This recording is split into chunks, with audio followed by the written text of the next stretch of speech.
কিন্তু দুঃখজনক হলো সত্য, আমরা এই বাহ্যিক এবাদতগুলোকে নিজেকে ধোঁকা দেওয়া, আল্লাহকে ধোঁকা দেওয়া, মানুষকে ধোঁকা দেওয়ার মাধ্যম বানিয়েছি। নিজেকে ধোঁকা দেওয়ার মাধ্যম কি? যাক, যা সুদ ঘুষ করলাম এবার হজ করে সব গুনাহ মাফ করে নিই, এটা নিজেকে ধোঁকা দেওয়া। তাহলে ওসি, ডিসি, এসপি, মন্ত্রী, মিনিস্টার, এসিল্যান্ড, সাব রেজিস্ট্রার, যে যেখানে ব্যবসায়ী, যে যেখানে দায়িত্ব পালন করতেছে, তার 50%-এরও বেশি নামাজি, তার 60-70%-এর বেশি হয় একবার দুইবার ওমরা করেছে, 2-3 বার হজ করেছে, তার 100% অন্তত কোনো মসজিদ, মাদ্রাসা, কোনো কমিটি, জালসা কমিটি এগুলোর সাথে যুক্ত আছে। কিন্তু ওর দায়িত্বের জায়গায় যখন বসতেছে তখন মিথ্যুক, ওর দায়িত্বের জায়গায় যখন বসছে তখন দুর্নীতিবাজ, ওর দায়িত্বের জায়গায় যখন বসে তখন আমানতের খেয়ানতকারী। তাহলে সে মুনাফিক। লাম্মা ইয়াদখুলুল ঈমানু ফি কুলুবি, এটা অসম্ভব, জেনে নেন এটা অসম্ভব যে একটা অন্তরে ঈমান বিল গায়েবও থাকবে, মানে আল্লাহর উপর ঈমান, ফেরেশতার উপর ঈমান, পরকালের উপর ঈমান থাকবে, আবার ওই অন্তরে মিথ্যাও প্রবেশ করবে, দুর্নীতিও প্রবেশ করবে, ধোঁকাও প্রবেশ করবে। এটা অসম্ভব। এক অন্তরে এই দুটো একত্রিত হবে না। লা ঈমানা লিমান লা আমানাতা লাহু। তাহলে ওই অন্তরে ঈমান প্রবেশ করেনি, বাহ্যিক আমল আছে, আর সে অন্তরের দিক থেকে মুনাফিক। এটা হলো আজকের মুসলমানদের সবচেয়ে বড় সমস্যা। এই জন্য আমি আমার বহু বক্তব্যে বলেছি, আজকের মুসলমানেরা এই যুগের বানু ইসরাইল। কেননা গোলামির মাধ্যমে জাতির চরিত্র পরিবর্তন হয়ে যায়। গোলামি মে বদল জাতি হে কওমো কি তকদির, কওমো কা জমির। আল্লামা ইকবাল বলেছেন, গোলামি করতে করতে জাতির স্বভাব চরিত্র চেঞ্জ হয়ে যায়। তো বানু ইসরাইলেরা তো নবীর সন্তান। নবীর সন্তান কেমনে বলে যে আপনি আর আপনার আল্লাহ গিয়ে যুদ্ধ করেন?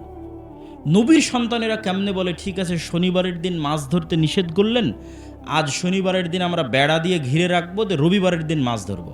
2 নম্বরই বুদ্ধি। তো নবীর সন্তান, তাহলে নবীর সন্তানেরা এই 2 নম্বরই বুদ্ধি শিখলো কোথায়? যখন ফেরাউনের 300-400 বছর গোলামি করেছে, গোলামি করতে করতে স্বভাব চরিত্র পরিবর্তন হয়ে গেছে। কিন্তু মুসা আলাইহিস সালামকে আল্লাহ ওই গোলামদের সাথে বড় করেনি। মুসা আলাইহিস সালামকে আল্লাহ বড় করেছে ফেরাউনের বাড়িতে, যাতে মুসা আলাইহিস সালামের মধ্যে এগুলো চুরি, চামারি, বাটপারি, দুর্নীতি, 2 নম্বরই, মিথ্যা এগুলো প্রবেশ না করে, যাতে মুসা আলাইহিস সালাম আত্মমর্যাদা, আত্মসম্মান, সত্যবাদিতা, ন্যায়পরায়ণতা, আমানতদারিতা, ধৈর্যশীলতা এগুলো গুণে নেতা হয়। তো মুসা আলাইহিস সালাতু ওয়াস সালাম ফেরাউনের বাড়িতে বড় হয়ে হলেন নেতা। এবার নেতার সাথে পুরো কওম গোলাম। কেন? এই কওম 300 বছর থেকে গোলামি করতেছে, 400 বছর থেকে গোলামি করতেছে, যাদের রক্তের মধ্যে মিথ্যা, ধোঁকা, দুর্নীতি ঢুকে আছে। তাহলে এই জাতিকে নিয়ে এক নেতা কেমনে চলবে? চলতে পারেনি। এক মুসা আলাইহিস সালাম মাত্র নেতা, বাকি সবার মেন্টালিটি গোলাম। পদে পদে মুসা আলাইহিস সালামকে তারা বাধা দিয়েছে। শেষ পর্যন্ত মুসা আলাইহিস সালাম বিরক্ত হয়ে আল্লাহকে বলেছে, আল্লাহ এই জাতির দায়িত্ব আমি পালন করতে পারবো না, আমাকে উঠিয়ে দেন। কেন? নেতা একমাত্র ছিল মুসা আলাইহিস সালাম, কারোর মধ্যে নেতৃত্বের গুণ ছিল না। তো আজকের মুসলমানেরা জন্মগত নেতা ছিল।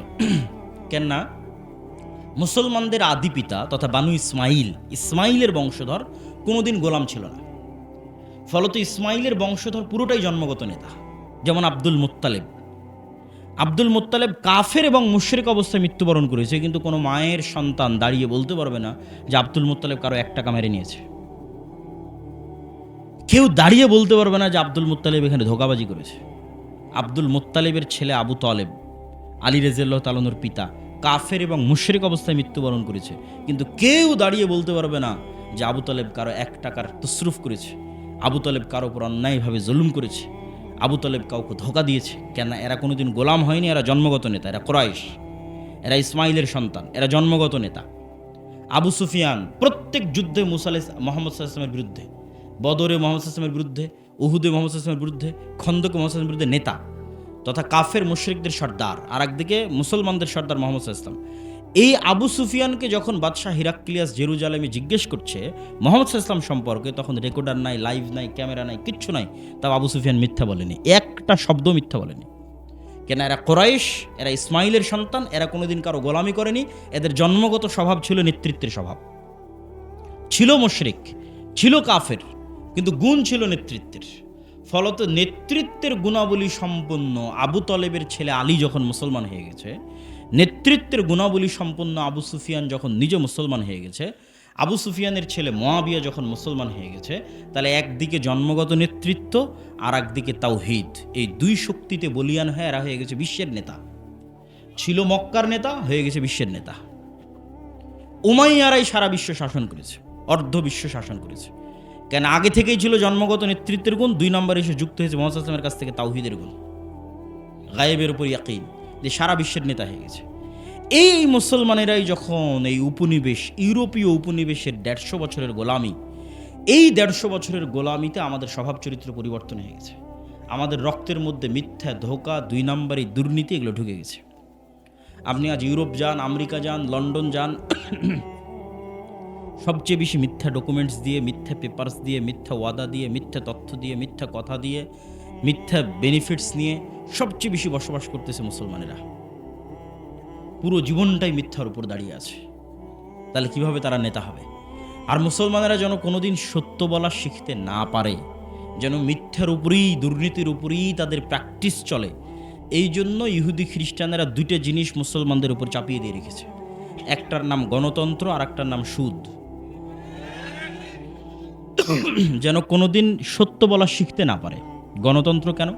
গণতন্ত্র এমন এক সিস্টেম যে ঠিক আছে, আমরা ব্রিটিশরা চলে গেলাম, আমরা সরাসরি তোমাদের উপর শাসক নাই, কিন্তু তোমরা যদি একবার সত্য বলা শিখে যাও, ন্যায় প্রতিষ্ঠা করা শিখে যাও, আমানতদার হয়ে যাও, তোমরা তো নেতা হয়ে যাবা। তোমাদেরকে গোলাম বানাতে চাইলে তোমাদেরকে মিথ্যা বলা, দুর্নীতি করা আমাদের শিখাতে হবে।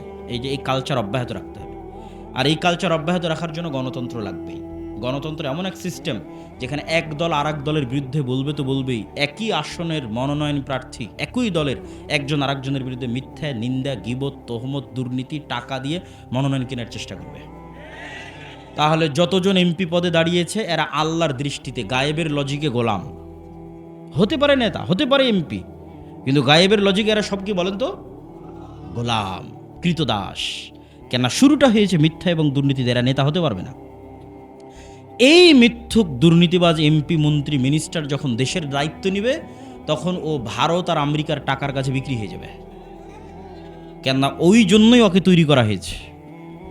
একজন সত্যবাদী আমানতদার নেতার যদি জন্ম হয়, ও তো টাকার কাছে বিক্রি হবে না। তাহলে গণতন্ত্র অব্যাহত রাখতে হবে যেন মিথ্যুক তৈরি হয়। গণতন্ত্র মিথ্যুক, দুর্নীতিবাজ, ধোঁকাবাজ তৈরির কারখানা। এখানে সব নেতা মিথ্যুক অবস্থায় আসতে হবে, ওইভাবে কালচার তৈরি করা আছে। পয়েন্ট নাম্বার 2, সুদ। আপনাদের গাইবান্ধার যত মা বোন কিস্তিতে টাকা নিয়েছে, এরা নিজেরা তো মিথ্যা বলে, ছেলে মেয়েকেও মিথ্যা বলা শিখিয়েছে। যে বলো বাড়িতে নাই, বলো কাল দিব, এই সমস্যা, ছেলে মেয়েকেও মিথ্যা বলা শিখিয়েছে। এটা আমি বলিনি, রাসূল সাল্লাল্লাহু আলাইহি ওয়াসাল্লাম বলেছে যে মানুষ যখন কর্জ নেওয়া শুরু করে, মিথ্যা বলা শুরু করে। আর মিথ্যা বললে আর নেতা হওয়া যাবে না, মানে গোলামির জিঞ্জির আর ভাঙবে না। কেন? গায়েবের লজিকে নেতৃত্বের গুণের একমাত্র শুরুর রাস্তাই হচ্ছে সত্যবাদিতা, আমানতদারিতা, ন্যায়পরায়ণতা, ধৈর্যশীলতা। তাহলে আপনি নেতা হতে চান, গোলামির জিঞ্জির ভাঙতে চান, এই গুণগুলো লাগবে। এই গুণগুলো ছাড়া সম্ভব নয়। পয়েন্ট নাম্বার 3, সৎ আমল। গায়েবের লজিকে গায়েবের মদদ পৃথিবীতে টেনে নিয়ে আসার শর্ত যতক্ষণ পূরণ করতে না পারবেন, গায়েবের মদদ আসবে না। আর ভূমিকাতে বলে দিয়েছি, গায়েবের মদদ ছাড়া মুসলমানদের বিজয় সম্ভব নাকি? বলেন না যে গায়েবের মদদ ছাড়া মুসলমানদের বিজয় সম্ভব। Full stop. দুনিয়ার লজিকে মুসলমানদের বিজয় সম্ভব নয়, আগেও নয়, পরেও নয়, কিয়ামত পর্যন্ত নয়। একমাত্র রাস্তা আল্লাহর সাহায্য লাগবে। তাহলে আল্লাহর সাহায্য আসার পূর্ব প্রস্তুতি স্বরূপ আল্লাহর সাহায্য পাওয়ার পূর্ব শর্ত পূরণ করতে হবে। তো সাহায্য পাওয়ার পূর্ব শর্তের 3 নম্বর পয়েন্ট হচ্ছে সৎ আমল। যেমন কল্পনা করেন, একদল প্রজন্ম যারা ঈমান বিল গায়েবে ইয়াকিন রাখে, একদল প্রজন্ম যারা মিথ্যা বলা জানে না, দুর্নীতি, ধোঁকাবাজ 2 নম্বরই জানে না, সত্যবাদী, আমানতদার, ন্যায়পরায়ণ। 3 নম্বর, এই প্রজন্ম মোটামুটি আল্লাহর গায়েবী মদদ অর্জনের যোগ্যতা অর্জন করতেছে। 3 নম্বর, আল্লাহর গায়েবী মদদকে আসমান থেকে টেনে নিয়ে আসতে পারে সৎ আমল। দেখেন রাসূলুল্লাহ সাল্লাল্লাহু আলাইহি সাল্লাম যখন বদরের যুদ্ধে যাবে, কোথায় উনি আল্লাহর নবী, উনি তো মনে করতে পারে যে আমি একবার আল্লাহকে বললেই হলো যে আল্লাহ বদরে বিজয় দরকার। সেখানে উনি সারা রাত ইবাদতে কাটিয়ে দিয়েছেন। আবু বকর রাদিয়াল্লাহু তাআলা আনহু পর্যন্ত ক্লান্ত হয়ে গেছে। এত লম্বা সময় কিভাবে দাঁড়িয়ে থাকা যায় সালাতে? আপনি যথেষ্ট হয়েছে, আর করিয়েন না, ইনশাআল্লাহ আল্লাহ সহযোগিতা করবে। তো মুহাম্মদ সাল্লাল্লাহু আলাইহি ওয়াসাল্লাম রাতে উঠে সালাত আদায় করছেন কেন? এটা গায়েবী মদদ পাওয়ার পূর্ব শর্ত।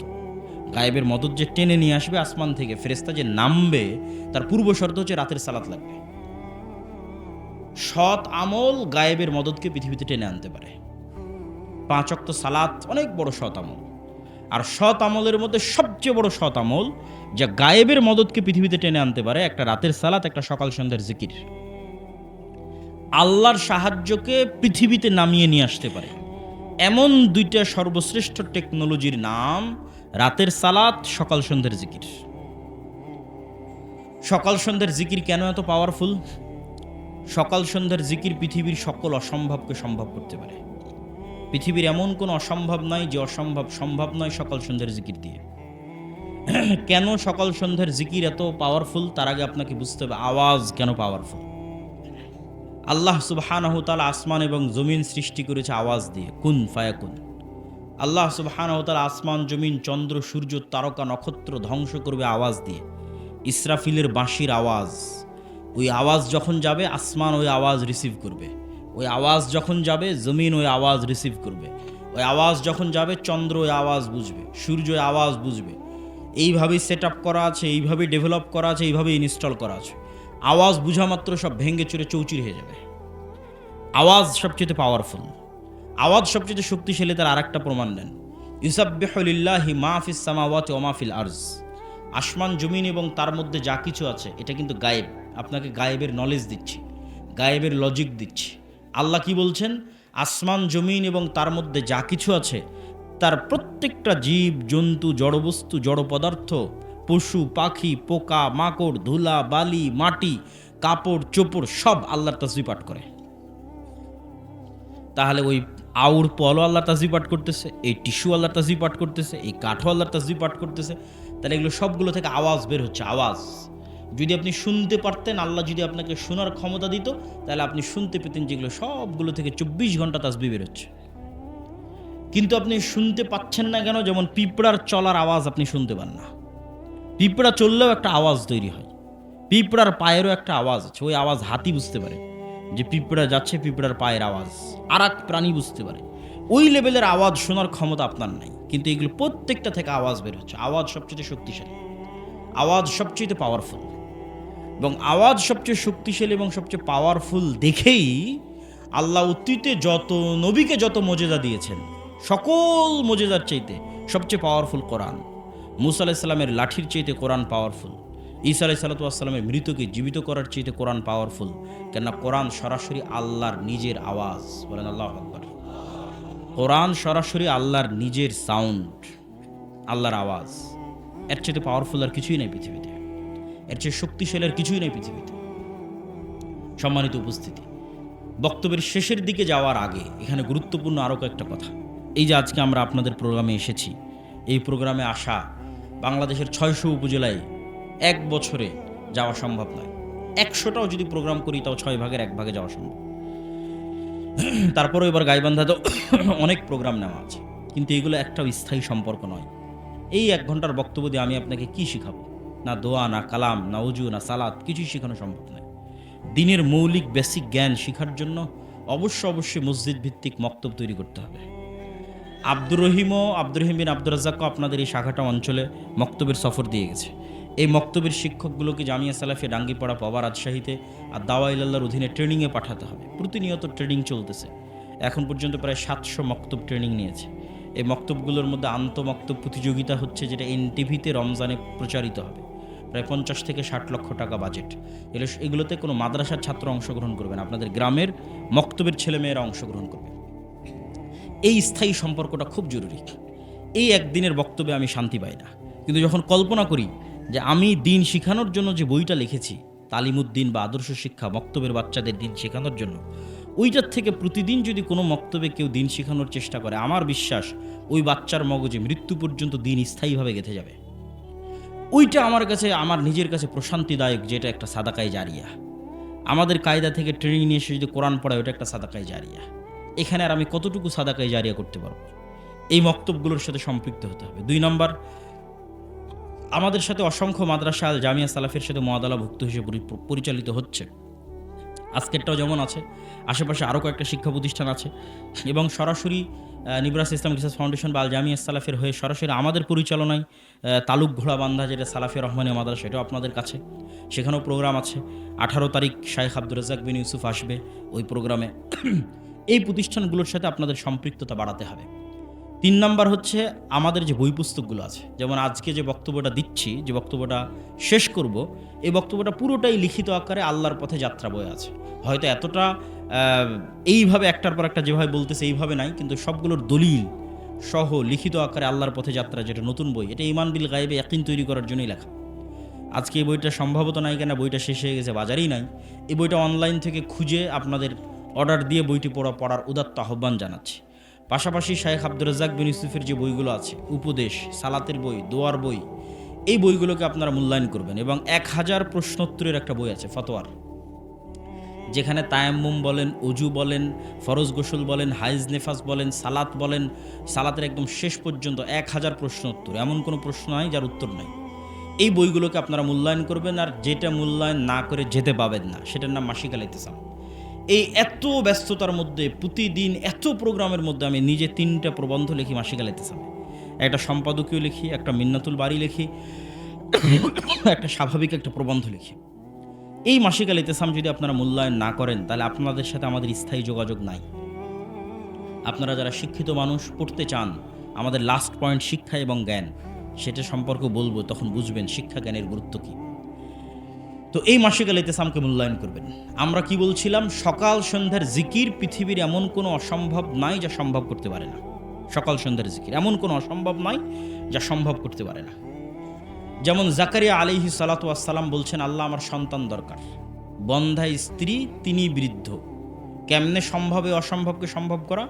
আল্লাহ বললেন, এই অসম্ভব সম্ভব হওয়ার রাস্তা হচ্ছে তুমি সকাল সন্ধ্যায় জিকির করবা। জিকির আওয়াজ তৈরি করে। এবং জিকিরের সবচেয়ে মজার পার্ট কি জানেন? জিকিরের সবচেয়ে মজার পার্ট, দোয়া তো আমরা সবাই করি, দোয়াতে নিজের স্বার্থটা বেশি থাকে, আর জিকিরে কিন্তু কিছুই চাওয়া থাকে না। আপনি বললেন লা ইলাহা ইল্লাল্লাহ, এর মধ্যে কি চাওয়া আছে? কিছুই চাওয়া নেই। আপনি বললেন লা ইলাহা ইল্লাল্লাহু ওয়াহদাহু লা শারীকা লাহু লাহুল মুলকু ওয়া লাহুল হামদু ওয়া হুয়া আলা কুল্লি শাইইন কাদির, এর মধ্যে কি চাইলেন? কিছু চাননি। আপনি বললেন লা হাওলা ওয়ালা কুওয়াতা ইল্লা বিল্লাহ, এর মধ্যে কি চাইলেন? কিচ্ছু চাননি। আপনি বললেন সুবহানাল্লাহি ওয়া বিহামদিহি সুবহানাল্লাহিল আযীম, এর মধ্যে কি চাইলেন? কিচ্ছু চাননি। আপনি বললেন সুবহানাল্লাহ, আলহামদুলিল্লাহ, আল্লাহু আকবার, কি চাইলেন? কিচ্ছু চাননি। এই জন্য দোয়ার চাইতেও পাওয়ারফুল হচ্ছে জিকির। কেননা দোয়াতে মানুষের নিজের ব্যক্তি স্বার্থ একটু হলেও কাজ করে, যে আল্লাহ আমার এটা দরকার, আমার এটা দরকার, আমার এটা দরকার। আর যখন আপনি জিকির করতেছেন, তখন পুরোটাই নিঃস্বার্থভাবে আল্লাহর জন্য। এবং সব ফেরেশতাদের বৈশিষ্ট্য জিকির। আসমান জমিন, জীব জন্তু, পশু পাখি সবাই আল্লাহ সুবহানাহু ওয়া তাআলার জিকির করে, মানে তাসবিহ পাঠ করে। এই জন্য তাসবিহ পাঠ খুবই গুরুত্বপূর্ণ, খুবই পাওয়ারফুল। সকাল সন্ধ্যা, সকাল সন্ধ্যা মানে ফজরের পর থেকে সূর্য ওঠা পর্যন্ত, আর সন্ধ্যা মানে সূর্য ডুবার পরে নয়, সন্ধ্যা মানে আসর থেকে সূর্য ডুবা পর্যন্ত। এটা একটি হারানো আমল, যা আমাদের আদায় করা উচিত। পয়েন্ট নাম্বার 4, মুসলমানদের বিজয়ের জন্য 4 নাম্বার পয়েন্ট, শিক্ষা এবং জ্ঞান। মুসলমানরা গোলামি থেকে মুক্তি পাবে, স্বাধীন হবে, নেতা হবে। পয়েন্ট নাম্বার 4, শিক্ষা এবং জ্ঞান। আল্লাহ সুবহানাহু তাআলা যে সিস্টেমের উপর পৃথিবী ডেভেলপ করেছেন, এই সিস্টেম উনি ভাঙতে চান না, খুব কম ভাঙেন। যেমন আল্লাহর পৃথিবীর সিস্টেম কি, কাউকে যদি আগুনে নিক্ষেপ করা হয় পুড়ে যাবে, কত বড় আল্লাহওয়ালা তাও পুড়ে যাবে। ইব্রাহিম আলাইহিস সালামের ক্ষেত্রে আল্লাহ সিস্টেম ব্রেক করে আগুনকে থামিয়ে দিয়েছেন। কিন্তু আসহাবুল উখদুদ সূরা বুরুজের ঘটনা পড়েন, ওদেরকে আগুনে নিক্ষেপ করা হয়েছে, আগুন ওদের জ্বালিয়ে দিয়েছে। আজ গাজাতে কি আল্লাহওয়ালা মানুষ নাই, পরহেজগার মানুষ নাই? আফগানিস্তানে কি আল্লাহওয়ালা পরহেজগার মানুষ ছিল না? আল্লাহ তার সিস্টেম ব্রেক করেন না। এই সিস্টেমের উপর পৃথিবী ডেভেলপ করা আছে। ছুরি দিয়ে যদি একটা আল্লাহওয়ালা মানুষকেও কাটা হয়, কেটে যাবে। একটা পরহেজগার মানুষকেও কাটা হয়, কেটে যাবে, কেন ছুরি ওই কাজের জন্যই তৈরি করা আছে। তাহলে পৃথিবী আল্লাহ ডেভেলপ করেছে, পৃথিবীতে আল্লাহর সুন্নাত এটা যে জ্ঞানী হবে ওর ক্ষমতা। এই সিস্টেম যদি একটা ইহুদিও ফলো করে, আল্লাহ ওকে বলবে না যে তুই ইহুদি, এই জন্য তোকে নামিয়ে দিচ্ছি, না। এই সিস্টেম যদি একটা হিন্দু ফলো করে, আল্লাহ বলবে না তুই হিন্দু, তোকে নামিয়ে দিলাম, না। যে জ্ঞানী হবে সে ক্ষমতা পাবে। ও হিন্দু হলেও ক্ষমতা পাবে, ও ইহুদি হলেও ক্ষমতা পাবে, ও খ্রিস্টান হলেও ক্ষমতা পাবে। কেন এই লজিকের উপর পৃথিবী দাঁড়িয়ে আছে? কেন স্বয়ং আল্লাহ নিজে জ্ঞানী। আল্লাহ সুবহানাহু ওয়া তাআলা দুনিয়ার মানুষকে বলেনি যে এই গায়বান্দার মানুষেরা তোমরা আল্লাহর ইবাদত করো, কেননা আল্লাহ কিছুই জানে না, বলেন নাউজুবিল্লাহ। এটা বলেছে নাকি আল্লাহ? আল্লাহ বলেছে তোমরা আল্লাহর ইবাদত করো, আল্লাহ এত জানে যে তোমাদের অন্তরের খবরও জানে। তাহলে জ্ঞানী হওয়া কার গুণ? জোরে বলেন জ্ঞানী হওয়া কার গুণ? আরো জোরে বলেন জ্ঞানী হওয়া কার গুণ? আল্লাহর গুণ। আপনি মুসলমান জাহেল থাকবেন আর আল্লাহ আপনাকে ক্ষমতা দিবে? অসম্ভব। এই লজিকের উপর আল্লাহ পৃথিবী দাঁড় করাননি। জ্ঞানী হওয়া আল্লাহর গুণ। পয়েন্ট নাম্বার 2, জ্ঞানে ক্ষমতা পাওয়া যায় তার 2 নম্বর দলিল। ওয়াইজ কুলনা লিল মালাইকাতি ইসজুদু লি আদম ফাসাজাদু ইল্লা ইবলিস ওয়াইজ ক্বালা রাব্বুকা লিল মালাইকাতি ইন্নী জাইলুন ফিল আরদি খলিফা। আল্লাহ ফেরেশতাদের ডাক দিয়ে বললেন আদমকে সৃষ্টি করব। আদমকে সৃষ্টি করার পর ফেরেশতাদের বললেন আদমকে সিজদা করতে হবে। ইবলিস বলল আদমকে সিজদা করতে পারবো না, কেননা আদম মাটির তৈরি, আমি আগুনের তৈরি। ইবলিসের প্রশ্নই ভুল। ইবলিসের প্রশ্নই ভুল।